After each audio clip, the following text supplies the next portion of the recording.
সালামু আলাইকুম রাহমাতুল্লাহি ওয়া বারাকাতুহু। কথাটি শুনে যান, টান দিবেন না। অনেকে মনে করেন শুধু নামাজ আর রোজা দিয়ে আপনি জান্নাত পাবেন, মৃত্যুর পরে আপনি জান্নাত পাবেন। সেগুলি কিন্তু বালি। একজন সাধারণ মানুষ এই মস্তিষ্ক দিয়ে চিন্তা করে দেখুন, আপনাকে বানালো আল্লাহ, তৈরি করলো আল্লাহ, খাওয়ালো আল্লাহ, এত সুন্দর চেহারা সুরত দিল আল্লাহ। আপনি কি করে ভাবেন যে শুধু নামাজ আর রোজা দিয়ে আপনি জান্নাত পাবেন? আল্লাহর পথে আন্দোলন করলেন না, রাজনীতি করলেন না, আল্লাহর দিনকে প্রতিষ্ঠিত করার জন্য বিন্দুমাত্র চেষ্টা করলেন না, কিভাবে আপনি জান্নাত চান? কখনো নো নিভার আপনি জান্নাত পাবেন না।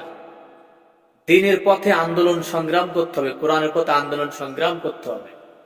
তারপর নামাজ রোজা হজ যাকাত যেগুলো আছে, এগুলো সবকিছু করলে আপনি আল্লাহর কাছে দাবি করতে পারেন যে আমি জান্নাত পাবো। আপনি শুধু নামাজ রোজায় জান্নাত কিন্তু